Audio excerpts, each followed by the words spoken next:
Hi, I'm Marty Nemko. This short story is called A World Without School. David, sit still. I don't mean to be bad, but I just can't sit still. School is so boring. I tilt my chair back, I pass notes to kids, I even get up and walk around the class. I hate myself. Suddenly, the loudspeaker came on. The leader has deemed schools will hereby be closed indefinitely. School is hereby dismissed. Go home now. Was I daydreaming? No. Everyone looked confused, including the teacher, but then the teacher said, "Now, go home, now."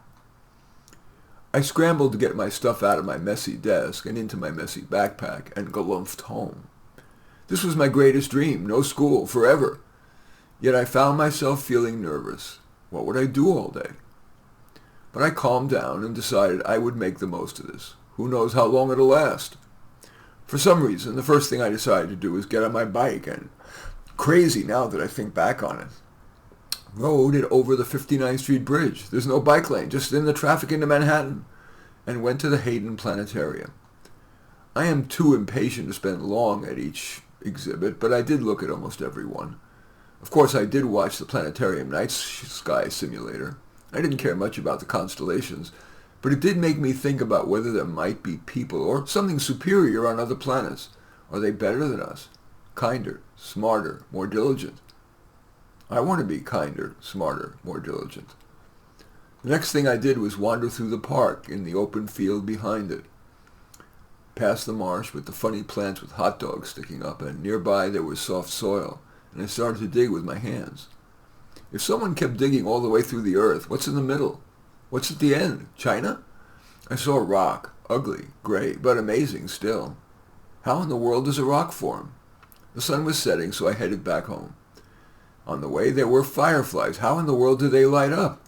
When I got home, I told my mother I wasn't hungry. I looked up all that stuff using Google search. The next morning, I decided I wanted to read sci-fi, but rather than just go to Amazon, I decided to walk to the library and browse. On the way, I passed stores. I saw a little bookstore. It was empty. I walked in and asked, "How can bookstores make money when Amazon has so much, so cheap?" He shrugged, and I think I even saw him get teary. I felt sad and walked over to hug him. He seemed to resist, but then let me. I said I was sorry, that I liked his little store. At the library, I was glad I went. So many sci-fi books I could touch, skim, take out for free. It was overwhelming, so I asked the librarian for help, and she suggested I, Robot by Isaac Asimov, Dune by Frank Herbert, or 1984 by George Orwell.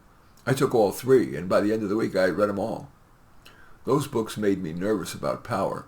They made me think about the voice that came over the school loudspeaker ordering all the schools closed and us to all go home.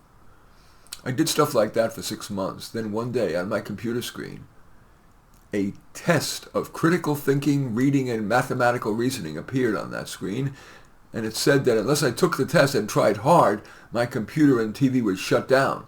So I took it. The last question was, are you happy or sad the school closed? I chose happy. Immediately, the computer posted my test results. Excellent.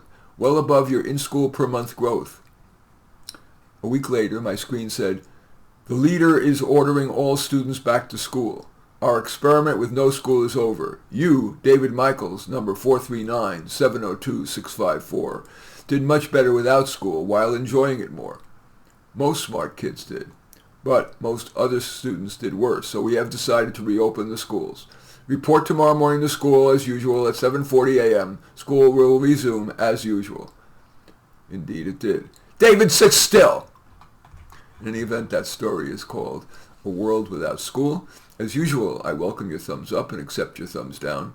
I always look forward to your comments, and especially like it if you hit the share button below. Share on your social media so that my efforts can have broader impact. And I am flattered if you choose to subscribe to my channel. In any event, I also certainly would welcome you checking out any of my 28 books. They're all on Amazon. Just go to Amazon and search on my name, Marty Nemko, Nemko, and you'll find more than you can stomach. In any event, I do thank you for watching. I am Marty Nemko.